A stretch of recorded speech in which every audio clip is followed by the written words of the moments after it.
mainit ang naging sagutan at mga salitang ibinitaw ng mga netizens between you and kay Meme Vice Ganda.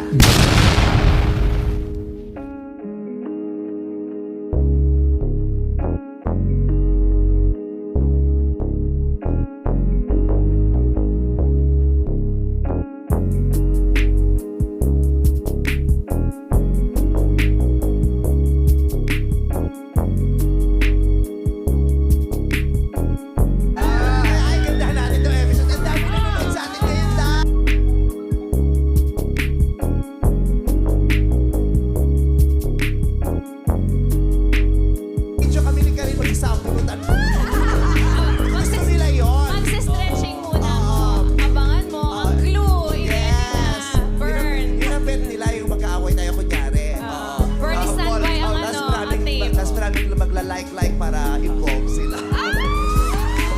Yes, trending din siya. Nakuha niya yung gusto niya.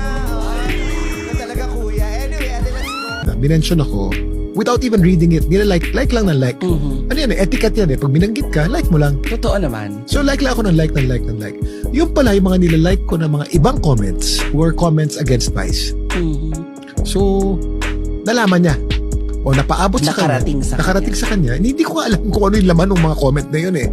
Ang laman lang, basta nakita ko may Kuya Kim na mention ako, like. Abangan nila like ko pala yung mga hate comments para sa kanya. So nagalit siya. Ako naman, nag-text ka agad ako eh. Tinext, sabi ko. Nag-usap kayo? Nag-usap kami sa text. Sabi niya, Kim, pag may problema ka sa akin, sabihin mo ng harapan. So, Vice, I apologize. I didn't know. I wasn't even reading kung ano yung mga comment na yun eh.